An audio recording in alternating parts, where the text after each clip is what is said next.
eu sou a professora Érica de Filosofia e o tema da nossa aula hoje é...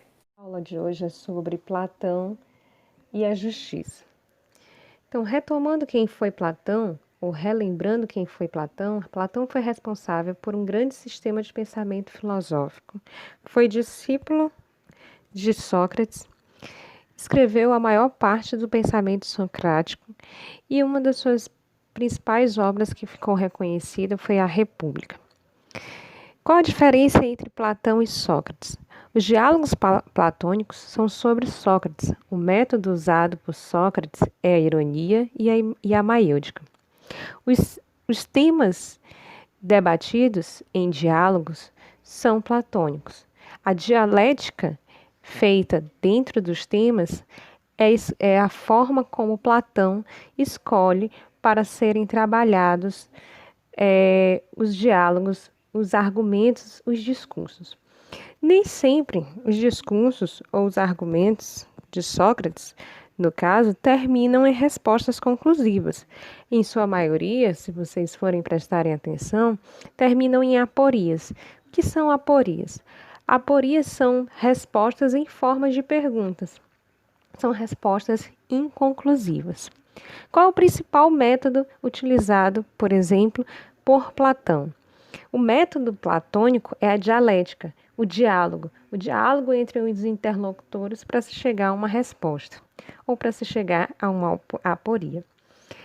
Para alcançar o conhecimento verdadeiro, certo?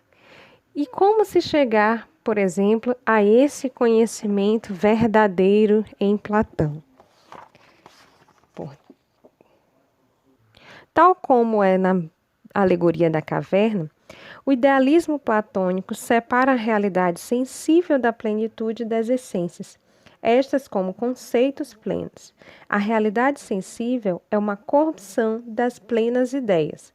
Nos diálogos, o método dialético alcança a plenitude da essência, por meio de uma condução firme e segura dos mestres, como é o caso de Sócrates, que demonstra o limite das opiniões comuns e eleva a outro patamar de entendimento filosófico. Sócrates, num diálogo da República, ele vai dizer a seguinte maneira sobre a dialética. Portanto, o método dialético é o único que se eleva, destruindo as hipóteses até o próprio princípio para estabelecer com solidez as suas conclusões, e que realmente afasta pouco a pouco o olhar da alma da lama grosseira em que está mergulhado e o eleva para a região superior, usando como auxiliares para esta conversão as artes que enumeramos. Fim de citação. Mas há outras formas por excelência para Platão de alcance das ideias, valendo-se de outros mitos, como o mito de ainda da própria República. Platão insiste que a alma, antes de habitar no mundo terreno, morava no mundo das ideias. Em tal mundo, as realidades eram das ideias plenas. Ao encarnar em corpos terrenos, ao beber da água do rio do esquecimento, a alma ouvida grande parte do esplendor das essências e ideias, junto das quais já habitou. E se dá nessa passagem o esquecimento. Então, Platão aponta também como método para a apreensão das ideias a reminiscência, que quer dizer relembrar de almas passadas. Um outro exemplo também de conhecimento, de obtenção, de como se chegar ao conhecimento verdadeiro para Platão, é a alegoria da caverna que nós já conhecemos, que está no livro 7 da República. Ela serve para demonstrar o livro 7 da República. Ela serve para demonstrar a teoria do conhecimento de Platão. Então, todos nós já sabemos que a narrativa do mito da caverna, aqueles que estavam acorrentados, olhando somente sombras que passavam dos objetos do lado de fora, representa o mundo sensível. E aquelas imagens, as coisas que estavam do lado de fora, quando a pessoa sai, quando um dos prisioneiros sai da caverna e se encontra com a luz do sol, se representa o mundo inteligível em Platão, a saída do mundo sensível para o mundo inteligível, que a gente também pode interpretar como a saída do senso comum para o conhecimento verdadeiro. O que nos interessa na filosofia jurídica ou na filosofia do direito em Platão são as formas de governo e a proposta de governo de Platão para Atenas. Então, Platão escreveu a República como forma de conselho ou como uma forma utópica, né, de como deveria ser governada Atenas. Atenas era chamada de Polis, a cidade grega. Nasce entre os séculos 7 e 6 a.C., da crise das formas tradicionais, reais e sacrais da soberania. Aparece pela primeira vez a discussão política no espaço público, em Atenas, na Ágora, que é chamado espaço público. Então, as coisas eram decididas, as coisas políticas, as coisas de justiça e injustiça, as coisas que como deveriam funcionar o governo na época, eram discutidas no espaço público, na polis grega. E a soberania, sempre mais laicizada, era colocada no centro da instituição comum e torna-se objeto de debate público. Então, em Atenas, existia uma espécie de democracia. Não era democracia plena, até porque a democracia plena não podemos entender que nunca existiu. O poder de todos. Existia um confronto dialético de argumentos dentro dessa ágora e se desafiavam os melhores discursos e as melhores qualidades de discursos. Acompanha a cidade o nascimento da lei escrita, regra comum a todos, mas superior a todos. Norma racional submetida à discussão e modificável por decreto. Então, a lei escrita nasce com o nascimento da polis grega, com o nascimento ou com a centralização política em Atenas. Nasce a lei escrita. Então, Platão, a gente pode dizer que Platão é juspositivista. Então, Platão entende que deveria haver igualdade, os direitos deveriam ser distribuídos como critério de proporcionalidade. Então, o direito era para aquele que deveria ser proporcional àqueles que faziam parte de determinadas classes, por assim dizer. Então, a lei deveria ser a mesma para todos os cidadãos e que todos podem fazer parte dos tribunais como da Assembleia, dentro da democracia ateniense, certo? Então, dentro dessa democracia ateniense, existiam as leis positivadas, obviamente. Platão gostava da democracia, isso nós vamos ver um pouquinho mais à frente da nossa aula. Platão mostra-se contra a democracia em várias de suas obras, e especialmente na República. Então, levantando-se contra a democracia de Atenas, sua própria polis, que se ocupava dos trâmites das normas, mas não de sua essência nem de sua justeza, Platão considera que a Assembleia Democrática, ao fazer as leis, o faz tal qual uma mesma Assembleia de cidadãos, buscando, por maioria de votos, fazer prescrições médicas a um doente.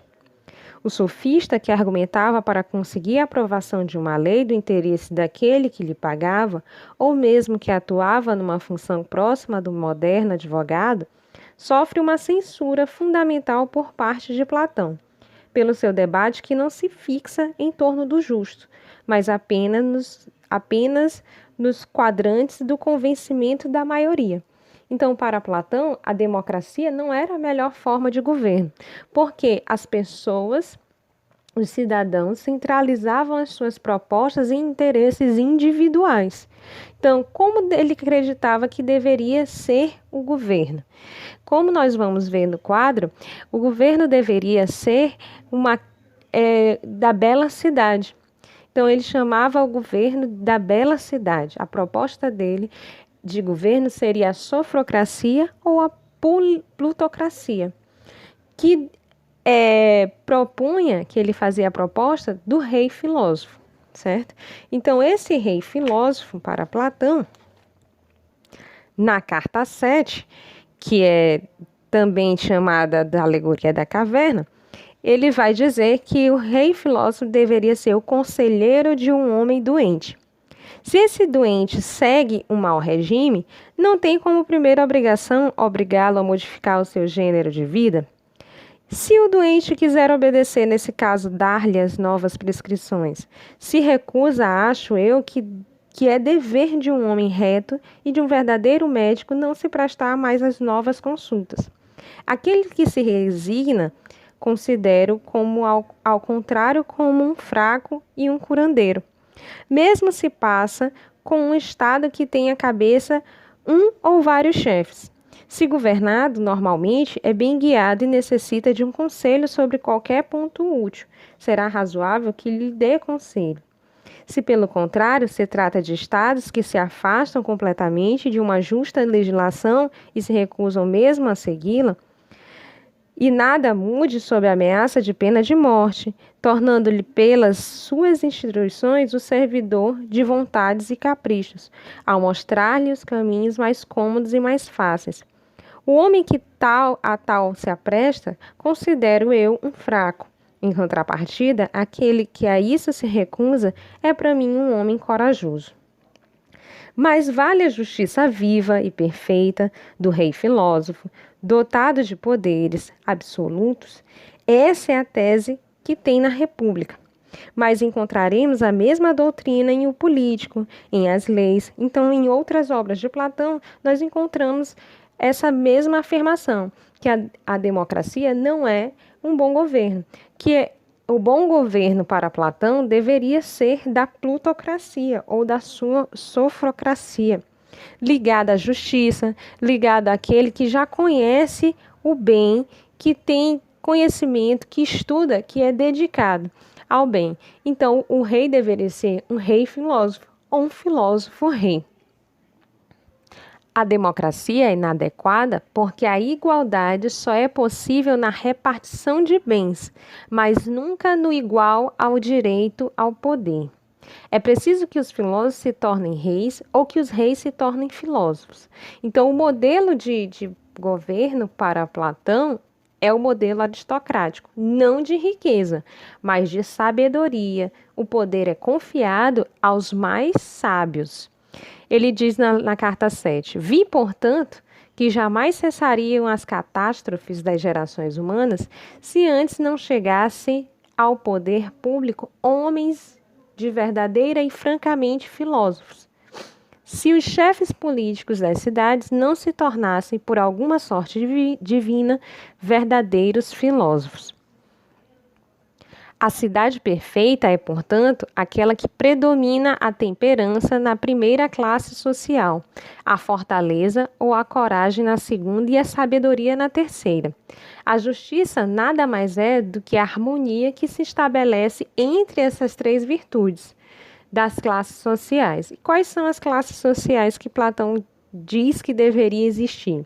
A primeira é dos comerciantes, que se dedicariam apenas ao comércio e à riqueza da cidade. A segunda dos guerreiros ou dos militares, que se dedicaria à segurança da cidade. E a terceira dos magistrados, que lutariam pela justiça da cidade. O rei filósofo, ou o filósofo que é rei, ele cuidaria da gestão da cidade. Quando cada cidadão e cada classe desempenham as funções que lhes são próprias da melhor forma e fazem aquilo que por natureza e por lei são convocados a fazer, então a justiça perfeita se realiza. Claro que Platão é um filósofo de seu tempo. Ele não está falando que para hoje, por exemplo, que hoje deveria ser uma aristocracia.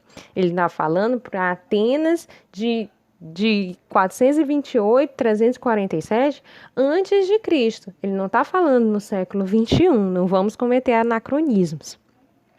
Então, a visão política do bem político para Platão. A arte da política deve orientar todas as outras e a vida da comunidade no seu conjunto. Atuar o bem de cada um no bem da sociedade. O verdadeiro bem consiste no cultivo da perfeição da própria alma e no surgimento da justiça. A verdadeira arte política realiza o bem da comunidade e torna também melhores cidadãos. Então, na República, ele traça como deveria ser a educação desses cidadãos, desde a infância até chegar a ser um filósofo, ou um comerciante, ou um militar, ou um magistrado.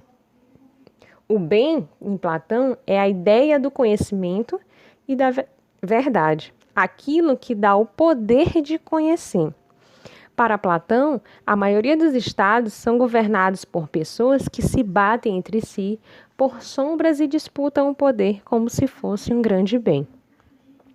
O estado, no qual quem governa não tem o mínimo desejo de governar, é forçosamente muito bem administrado, sem a menor discórdia, mas aquele no qual os governantes são do tipo oposto, é administrado de modo oposto.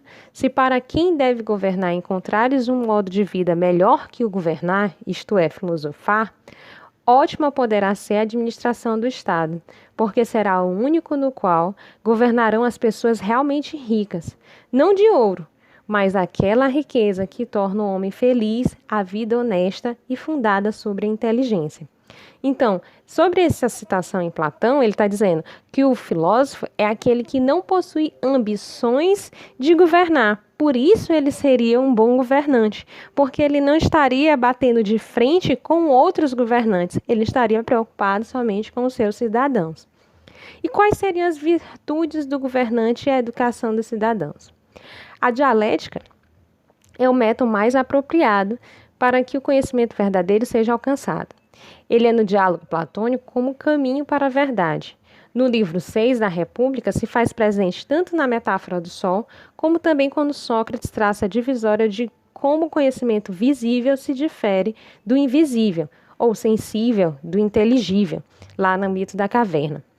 O método dialético é proposto por Platão como preferido ou recomendado para a educação filosófica dos cidadãos e principalmente dos filósofos que serão os gestores, que serão os governantes, futuros governantes. Ele recomenda e põe em prática nos seus diálogos como processo educacional para os governantes, o rei filósofo, o guardião da cidade, pois este não estaria dado à corrupção, tem afinidade com a verdade e apreço pelo saber e conhecimento mais apropriado para as questões da sociedade, precisa para ser boa e justa. Então, Platão no livro 6 vai dizer assim: uma vez que os filósofos são aqueles que são capazes de atingir aquilo que se mantém sempre do mesmo modo, e que aqueles que o não são, mas se perdem no que é múltiplo e variável, não são filósofos. Qual das duas espécies é que deve ser chefe da cidade? Que aquele dentre os dois que parecer capaz de guardar as leis e costumes da cidade, esse mesmo seja nomeado guardião. O bem e o justo são conceitos fundamentais para aqueles que pretendem dedicar-se a uma educação filosófica e governar uma sociedade. Ser virtuoso está dentro da formação do cidadão para Platão. As virtudes que ele propõe em sua dialética para se tornar um bom filósofo, segundo ele, são: temperança, coragem e sabedoria. Temperança. Não tem uma educação particular, limita-se a imitar os outros. É uma virtude, uma parte da alma apetitiva. Então, quem tem essa virtude da temperança? Os camponeses, os artesãos, os comerciantes, aqueles que produzem o bem. A virtude da coragem. Quem possui essa virtude? Os soldados, os guardas, aqueles que defendem a cidade do perigo. Está na parte irracível da alma.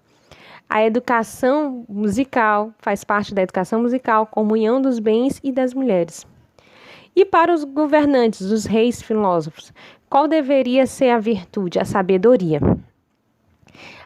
A sabedoria deveria ser parte da educação daqueles que administram o Estado. Ela faz parte da alma racional. Então, a educação é fundada sobre a dialética para alcançar o conhecimento do bem. Então, o equilíbrio das três classes e das três verdades, a apetitiva, irracível e racional, da temperança, da coragem e da sabedoria, é esse equilíbrio das três almas e das três verdades se realiza a justiça para Platão. Portanto, a justiça em Platão está intimamente ligada ao direito.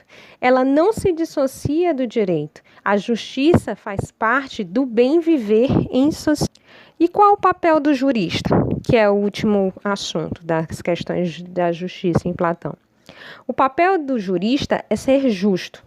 Sendo justo para Platão, não se reduz à lei justa, mas sim se verifica na sociedade justa. Não na forma, mas sim no conteúdo, no substancial. Isso quer dizer que o homem justo não é simplesmente um técnico das normas, mas um economista, um político, um homem de ação social. O jurista só o será se for um homem plenamente político, ou então seus afazeres jurídicos não serão direito, nem ele será verdadeiramente um jurista. Então, o jurista é aquele que consegue trabalhar com a justiça efetivamente como um legislador das questões da justiça, e não aquele que impõe o que é justo e o que não é justo.